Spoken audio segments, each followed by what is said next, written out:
100 জন খ্রিস্টানকে যদি একই প্রশ্ন করে তোদের ভগবানকে, একবারই বলবে আমাদের ভগবান ঈসা মসীহ, যিশু ক্রাইস্ট। মুসলমানকে জিজ্ঞাসা করবে 3 থেকে 5 মানে মৃত্যুর আগে পর্যন্ত, যাকে এই তোদের ভগবানকে, একই উত্তর দেবে, ভাই আমাদের ভগবান হলো আল্লাহ। হিন্দুদেরকে যদি একই প্রশ্ন করা হয়, ভাই তোদের ভগবানকে, কনফিউজ। 100% হিন্দু 100% কনফিউজ, জানে না ভগবানকে। দ্বিতীয়ত, যদি তুই মুসলমানকে জিজ্ঞাসা হয় তোরা মসজিদে কেন যাচ্ছিস, ওদের শিখানো হয় মসজিদে যেতে হবে নামাজ আদায় করার জন্য। সপ্তাহে ওরা 100% একদিন মসজিদে যাবেই।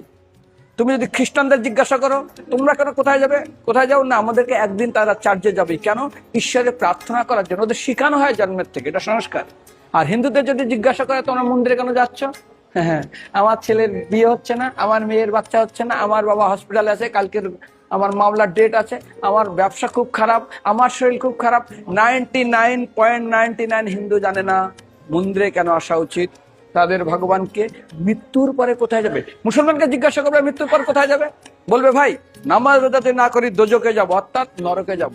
যদি হিন্দুদেরকে জিজ্ঞাসা, ওদেরকে বলবে আর যদি করো নামাজ রোজা করি তাহলে বেহেশতে স্বর্গে যাব। যদি খ্রিস্টানদেরকে জিজ্ঞাসা করো এই তোমরা যদি আমরা ঈশ্বর আরাধনা করি হেল অর্থাৎ নরকে যাব। যদি বলা হয় যদি করো ঈশ্বর আরাধনা তাহলে তোমরা হেভেন স্বর্গে যাব। আর হিন্দুদেরকে বলছে তোমরা মরার পরেই 99% হিন্দু এটাই বলে, মিথ্যাই বলে, আমার বাবার সাজ্ঞানের স্বর্গে গিয়ে বসে। তোর বাবা কি জমি কেনা আছে নাকি স্বর্গে?